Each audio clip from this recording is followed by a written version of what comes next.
Martin Scorsese's latest film, Killers of the Flower Moon, is described as a masterpiece.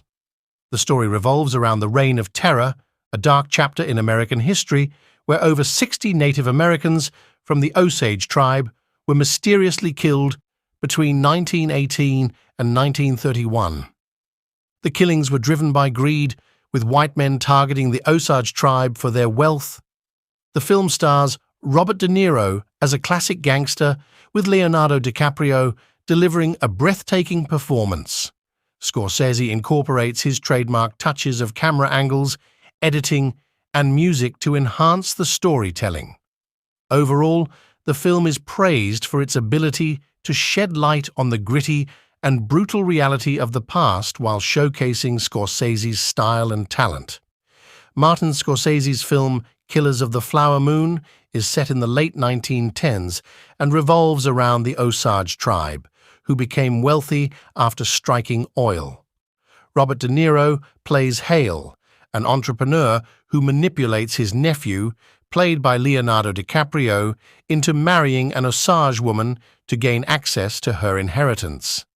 Hale resorts to shady tactics and hires hitmen to increase his control over the Osage wealth. The film captures a gritty and intense atmosphere with excellent performances from De Niro and DiCaprio. It also sheds light on the corruption and greed prevalent during the Reign of Terror. The overall message is that Killers of the Flower Moon is a must-see film that unveils a hidden chapter of American history. Just a quick reminder. If you like this content, don't forget to subscribe and like this video. Now let's back to the commentary. In Killers of the Flower Moon, both Robert De Niro and Leonardo DiCaprio stick to their usual roles, and director Martin Scorsese stays in his comfort zone. This is the first time that De Niro and DiCaprio have appeared together in a Scorsese film, but their characters, a mobster and a cocky up-and-comer, resemble previous roles they've played in Scorsese films. The movie, set in the Wild West, has a similar feel to Scorsese's past films, with its rise and fall narrative, male leads, and a variety of characters like gangsters and informants.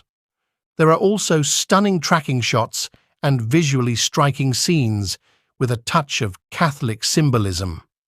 However, Killers of the Flower Moon is a departure for Scorsese as it tackles the issue of race in America. Unlike his previous films, which mostly focused on clashes between white ethnic groups, this movie explores the legacy of Native Americans in the country's history. Scorsese delves into the dark side of America's greed and ambition, revealing that the nation's roots are built upon the destruction of its indigenous people. Killers of the Flower Moon is an atypical Scorsese film that delves into the dark side of American history by exposing the brutal massacre of Native Americans and critiquing society's obsession with true crime. The movie explores themes of greed, ambition, and the exploitation of victims suffering for entertainment. Despite the darkness, there is hope embodied in the character of Molly Burkhart, portrayed brilliantly by Lily Gladstone. Scorsese respectfully avoids cultural ventriloquism and highlights the Osage people's voices and perspectives. The film will leave audiences questioning American history, our fascination with true crime, and our search for empathy. The final part of the film feels incomplete without Molly, as it focuses heavily on the FBI investigation and the intense trial with predominantly white faces and strong male performances. However, Molly makes a powerful comeback in a scene where she highlights the consequences of turning a blind eye and ignoring the truth. The film takes an interesting turn by addressing society's obsession with true crime and Hollywood's exploitation of victims suffering for entertainment. It surprises viewers with a voice that challenges the conventional narrative, showing a different perspective. The film ends with a final glimpse from afar, acknowledging that true understanding can only be achieved by observing from a distance.